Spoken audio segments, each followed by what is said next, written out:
Well, it's time to ban the burqa, niqab and all face coverings in public in the United Kingdom once and for all. Frankly, it's surprising enough to me that religious face coverings for women were allowed to thrive in the UK for so long. It is, in my opinion, a religious tool of female oppression. And I think it's totally alien to our culture and in direct conflict with British values and our identity. Some women wearing these garments will claim it is their choice.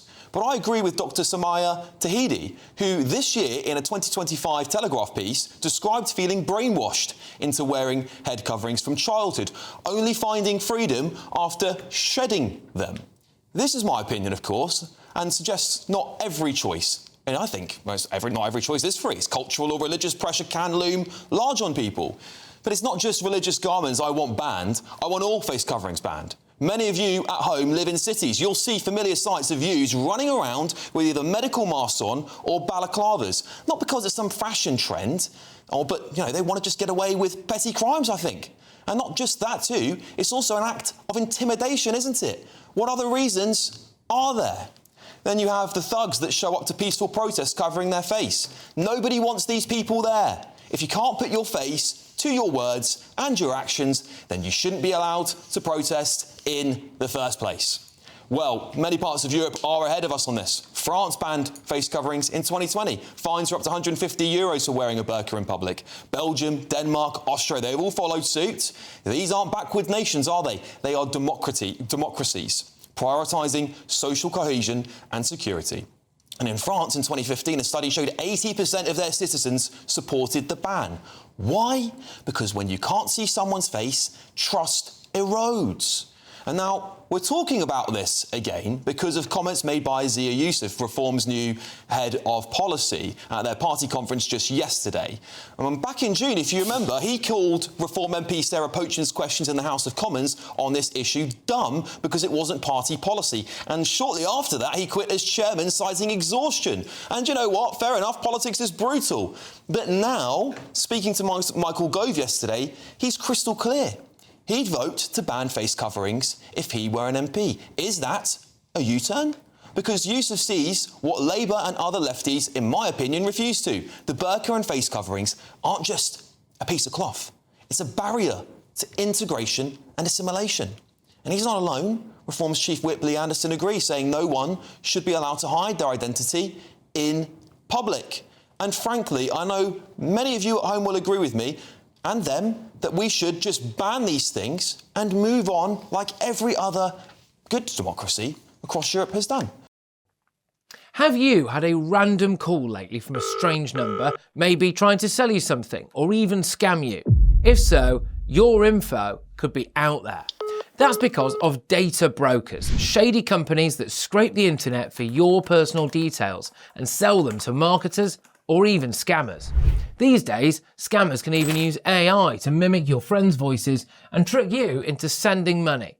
It's not just annoying, data brokers often target vulnerable people with high-interest loans or sketchy offers. But there is a solution. Incogni, the sponsor of this video. Incogni contacts data brokers on your behalf and requests your info be deleted from their databases. And because your data can keep popping up, Incogni keeps sending removal requests to make sure it stays gone. They've just launched a new unlimited plan with custom removals. If you find your info on a weird website, just send them the link and their privacy team will work to get it taken down. Getting started is easy. Hit the link in the description, create your account and let Incogni handle the rest. It's risk-free for 30 days and you'll get 60% off an annual plan with the code GBNews. Take back control of your data with Incogni. Let's get to our panel on this, shall we? Businessman and political activist Adam Brooks, welcome back. Political commentator and social media star Chloe Dobbs, and broadcaster and commentator Andy Williams. Well, Andy, I'll start with you, because this is a debate now becomes sort of part of the right-wing debate, I think, about Britain's future and our cultural identity. Yep. Started by Sarah Poachin. I think restarted perhaps by Sarah Poachin's comments back in June. There was a bit of disagreement in parts of Reform. They've now landed seemingly on the same hymn sheet on this one.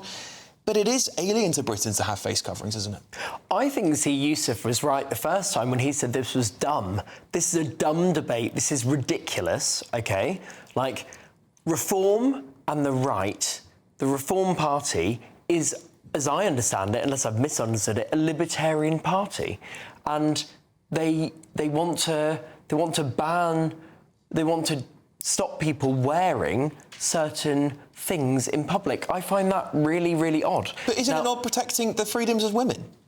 You know, well, freedom of women. Because it may well be, but let's be absolutely clear. That is not why Reform don't like the burqa. Reform don't dislike the burqa because they're protecting the rights of women. That, let's be really clear about that. Why do you think they are? Because they don't like Islam. But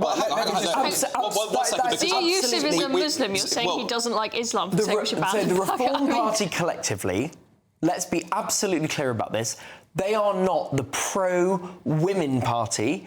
They are absolutely an anti-Islam party. And they've been very, very, very straightforward about that in every single thing they've said. Let me tell you why you sound so ridiculous on this, right? Please do. Dear Yusuf, for one, is a Muslim. That doesn't mean... OK, right.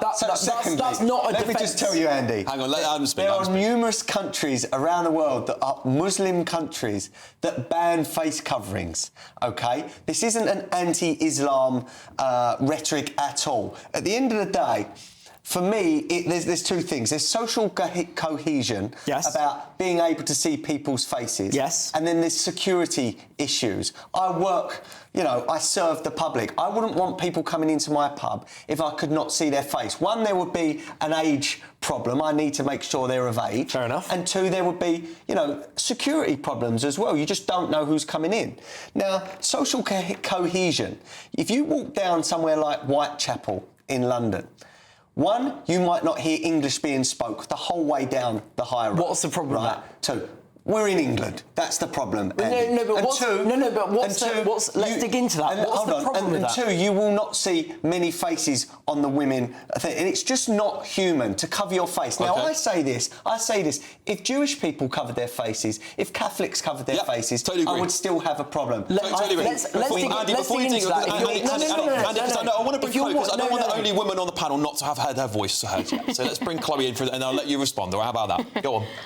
Look, I don't think that it is going against their, say, libertarian grain to do so. I think it's a difficult one where you've got conflicting freedoms. As Alex says, it's a concern for women's freedoms. And I will disagree with you when you say that Reform is not a pro-women party. I was absolutely astonished at the Reform Party conference. I did not say that. Sorry, tell me exactly what you said again. I said it's an anti-Islam party. Yeah, but you also said, you mentioned women as well when we spoke about women's freedoms.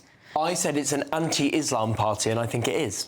Well, so if we go, because I think that's absolutely bonkers. I'll tell you why. I'm pretty sure you said they're not because if we're talking about banning the burqa, burqa, right? We're talking about banning the burqa and face coverings. So that's what I want. I'm picking up on the burqa because I think it's exceptional to other face coverings, and and I believe it's a religious tool of oppression. I really, really do. By men who don't want other men to see their women. I think that's very oppressive. You're picking up on it because it's a Muslim. I'm picking up on it because, yes, Islam is alien to the United Kingdom up until 60 years ago. Yes, I believe that is the case. But also in this country, we value, as Adam's very well said, seeing someone's face. And that's why I'm saying even the youths that run around our streets, plaguing our shopping centres with these medical masks and these balaclavas, it's intimidating. It's a horrible thing. But Austria, Belgium, Bulgaria, Denmark, France, Germany, Italy, Latvia, Luxembourg, Netherlands, Norway, Spain, Switzerland. They're not racist countries, are they? Tunisia, even African Sri countries. Lanka. I agree with all that. But people run around on line bikes in balaclavas. I don't want them doing that.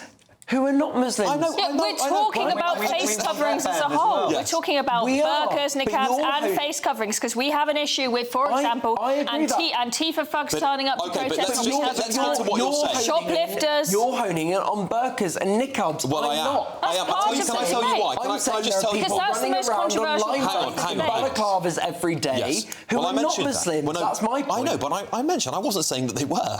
But the reason why we talk about the niqab and the burqa is what other religions in the United Kingdom do you see people walking around with their faces entirely covered? Well, many people run around in I think you'll find the answer's covering none. their faces. No. I think you'll find the answer's none. No, irreligious people do that as well. But I know we're not disagreeing on that point. You're honing in on a particular subset of people. Because we have to talk about that specifically, separately, as well as the face coverings of the medical What about masks. the people who we have to talk cover about their faces that. who are not religious? Well, We're I did. talking I about mentioned that that in as the well. monologue, We're Andy. talking about that. We are. We're talking about Andy, it I now. literally said I can rewind it and read it out to you. I said also these youths and thugs running around with face masks. It's about the burqa and the niqab. Well, that's the headline of the topic. But as I said in the monologue multiple times, I said this is also about the guys wearing medical masks and balaclavas. It's in my speech, and you can read that. Go on, in this country, we've got about 50,000 people on the terrorist watch list, of which 90% are Islamic extremists. That's a fact. Right. Now, it's very easy for a terrorist man, to put on these full-face garments and other things and walk straight into a hospital and maybe detonate a device. It is a serious problem. Don't roll your eyes, because we've had... I will roll my eyes. I'll tell you why. 1 second. We've had kids blown up from Islamic extremists. They exist. There is 40,000 on the watch list. Please don't play that down. It's a problem. We've had the IRA. Any way we Let's can get Chloe make in. security better, we can. What about the IRA? Let's bring Chloe back in. Anymore. Not anymore. Can I just ask, hang on, gentlemen, because I'd like to ask Chloe a specific question about being a woman, because obviously there's a lot of women who will say, actually, I want to wear the burqa, I want to wear the niqab. Should we be stopping? Is this me saying, actually, no, we should stop women from wearing face coverings? Is that what you think this might end up being about? I think that we should stop women from covering their faces, and some of them will say, I'm wearing it because it is their own choice. But then when you say, OK, well, what will happen if you don't wear the burqa then? And then they go, oh, well, I'll be completely ostracised by my husband and my family, right? So I do think it's not completely their choice. And as you say, there is an element of brainwashing going on. And I think many women, if they were then given that freedom and were told you can't wear it and they get to show their face, that they would enjoy that freedom. And I don't think that it is stopping their religious freedom in any way, because Islam does not require you to completely cover your face. There are plenty of Muslims, they can still wear a hijab, there's no problem with that. And I think, as Adam has pointed out, it's a big security issue. Yeah. In their own homes and in religious places, fine. Not in a public, it's a security threat. Yeah, and I think this debate is going to carry on, because I think now Reform have sort of talked about it quite openly now, and of course they are leading in the polls. They look like the unofficial opposition. This topic's going to keep coming up time and time again. Andy, can you do it in 5 seconds? Yes. Sarah Pochin wanted to go on stage at Reform conference wearing a turquoise burqa in the style of Reform. Well, who said that? Who said that? Well, look it up. That is true. No, that's rubbish. No, I've never heard anything about this. I've never heard anything. Anyway, all right, listen, we've got to go on. I think that's a load of rubbish. I was at the conference. I don't think of any. Anyway, that is the madness of Reform in one sentence. I think that's your own madness. It's true.